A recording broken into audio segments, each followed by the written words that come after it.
You know, it's only been a few months since RCCW made its glorious return to YouTube after all these months of waiting and waiting and waiting, wondering if it will ever be brought back from existence.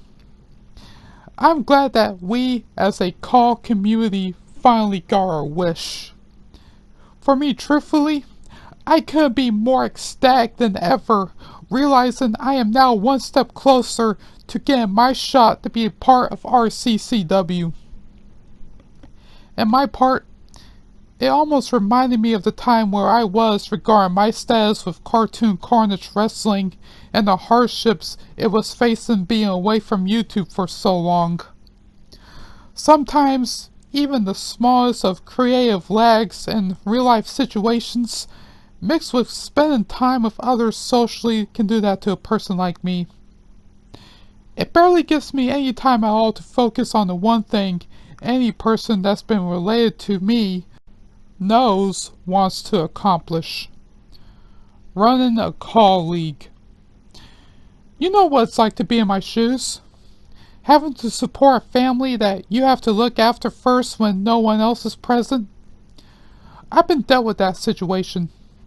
Takes me a week, hell a month, even maybe 2 months, 3 months, or probably a year to focus on running a league.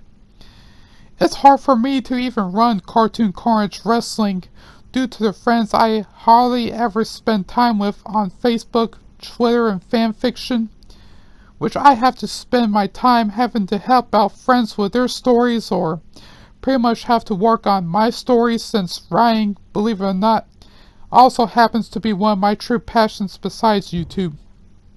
The stress never ends. You don't know how many creative ruts I've been having to juggle both YouTube and places outside of YouTube like fanfiction.net. That's why the only thing I could truly offer you from a fellow colleague like Cartoon Carnage Wrestling and me is my absolute best. That's why I seriously need to buckle down this time around.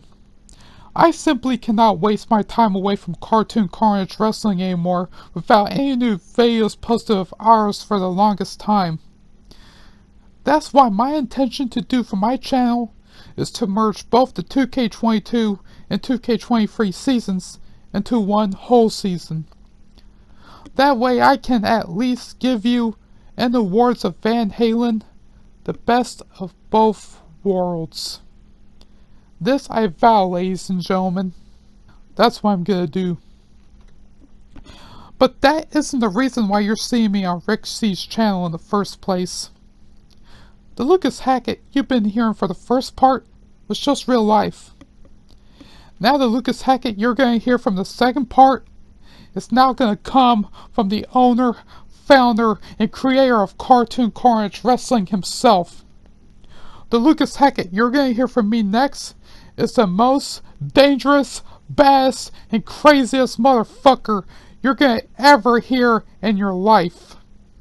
The kind that's not too afraid to speak its mind. The kind that doesn't take no bullshit from anybody else regardless of opinions nevertheless.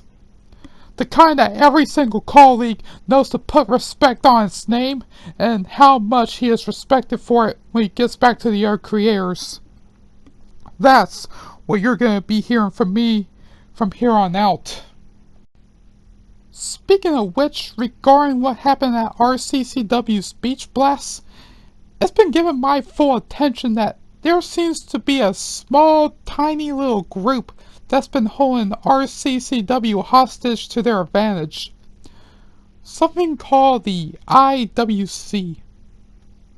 The IWC, huh? What does the internet wrestling community have against RCCW, huh? What did RCCW ever do to invoke the community's wrath, huh?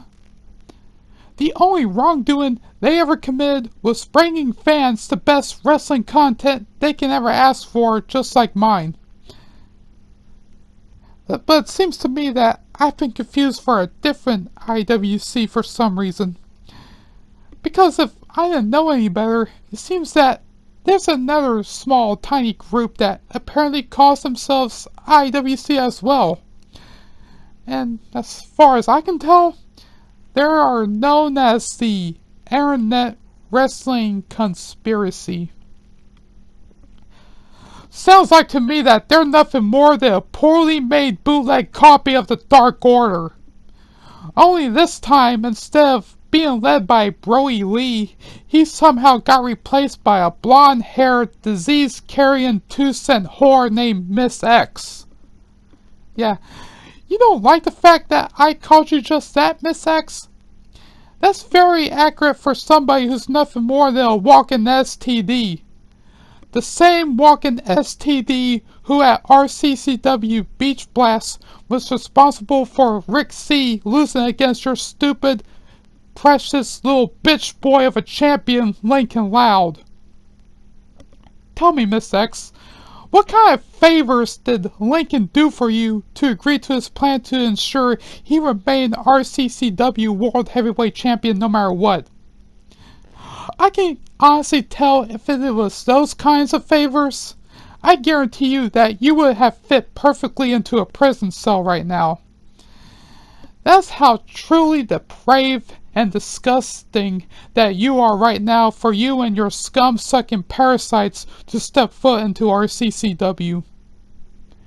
Whenever if that was the case all along from your little mission, well then, let me disappoint you even further. RCCW is not gonna be yours. It will never be yours to take from your rotten, disgusting hands. Oh sure, you can certainly try all you're gonna like, but we all know how stories like these goes. You're gonna fail. You're gonna fail because you just can't escape the truth that RCCW can never be bought or taken over from your grip. Regarding what happened at Beach Blast, there's still one thing that is still clear as day. Rick C is still the owner, founder, and creator of RCCW. And the thought of somebody like you, Miss X, and the entire Internet Wrestling Conspiracy taking over RCCW?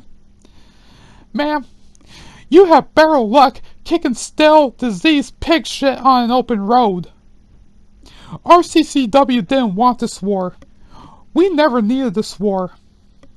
But Miss X and your precious little Internet Wrestling Conspiracy, you brought this on yourself to invade RCCW on your terms. That's a fatal mistake right there that you've made, and you have no choice but to regret that decision. If you and your IWC want this war, well guess what? You didn't just get a war, you now got yourself a fucking apocalypse, bitch. Your decision to invoke RCCW's wrath on our stage is now more than reason enough for me to not just come to RCCW as a guest, but from this day forward, as a competitor on the main roster. I will see to it that with Rick C and the entire CAW League of Nations' help, your mission will not come to pass. This, I guarantee it. Now, you may think I'm done with the story, but as far as I'm concerned, that's not how my little promo ends. Which now brings me to point to you, Alejandro Burromuerto. It's been 13 long years since I ever had the displeasure of having to deal with your face and that sneer, shit-eating grin that haunts my nightmares. The long sleepless nights I had to suffer hearing your voice creep on my ears. The image of you and your briefcase full of $1 million just to rub in my face was honestly enough to make me lose my sanity. And the thoughts of your dirty, disgusting little lips touching that beautiful rose you call Heather was more than enough to send me over the edge. Al, let me give you a reality check that I guarantee you that you won't want to hear, but you will have no choice but to hear. Was all that lying, cheating, stealing, deceiving, backstabbing, and playing all those heartless mind games all the way to $1 million to you worth it? Was it worth it on the fact that you love to see me suffer mentally as a cause of those mind games you keep playing in my brain all day and all night? Here's the truth, Al. Your mind games ain't worth the shit it's buried under. They no longer affect me at the slightest. It's no longer a hindrance to me, it's no longer a distraction, it sure as hell ain't worth the $1 million it's burned under the hot lava on. I know mind games way better than you do. And if there's one thing I know about mind games, is that you pay them back in any way you can. You see, Al, I've learned from the best when it comes to things like these.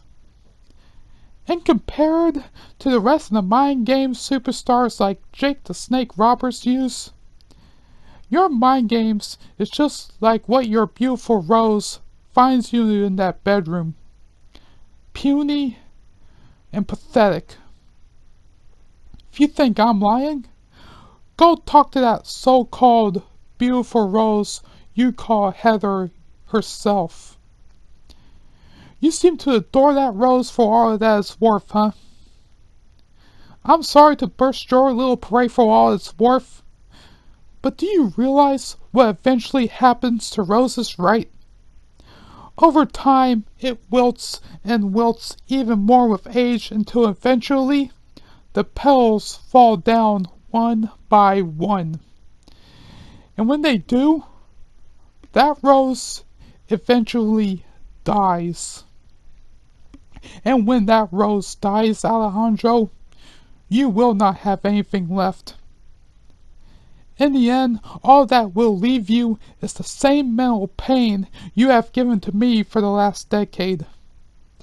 Even that CCW World Heavyweight Championship that you have in my league right now will slowly rot away from your wayside, right in the arms of someone who is better suited to be the champion of Cartoon Carnage Wrestling. You can only cherish him for long, Al, until it is only taken from you one by one. Starting from your titles, to your $1 million, to your own family, to Heather, and eventually your own dignity as a human being. Those aren't lies, I'm speaking from the heart, Al. That's the whole entire truth I speak because it's nothing but the truth.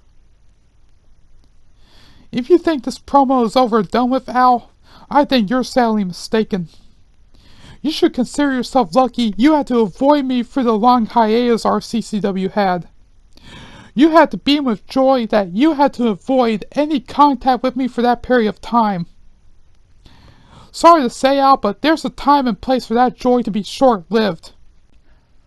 I've already made it clear I'm coming to RCCW. And when I do eventually meet you, Al, don't expect me to ever greet you with open arms welcoming me because I'm not coming in as just the owner, founder, and creator of Cartoon Carnage Wrestling. I'm coming to RCCW to kick your stupid, pathetic, lying ass like you should have deserved a long time ago. And neither Kevin, Squidward, or that stupid, pathetic, backstabbing, punk-ass bitch, Chris Danger, is gonna stop me from getting to you any way I can. 'Cause I guarantee you that if they even dare get in my way, I will make sure to it your precious little kindergarten buddies will regret the day they ever messed with me. Because just like you, I do have close contacts of my very own to make sure they will be dealt with. Alejandro, this began with you and me, and this will end between you and me. I don't even care if our long-awaited Four-Smith deathmatch happens on a random episode of Avalanche, Battleground, any CCW or RCCW pay-per-view. Hell, I won't even care if it happens on an invasion night of some sort. If you want to, I can talk it over with Rick C and we can make some arrangements to have our match signed, sealed, and delivered in a contract signing. Just know that when our Fort Smith deathmatch ends in my favor, The first thing I'm gonna do is send your sweet, precious Rose a nice little black bouquet. That way, Heather can wrap it around your grave after I'm done burying you 6 feet all the way to hell.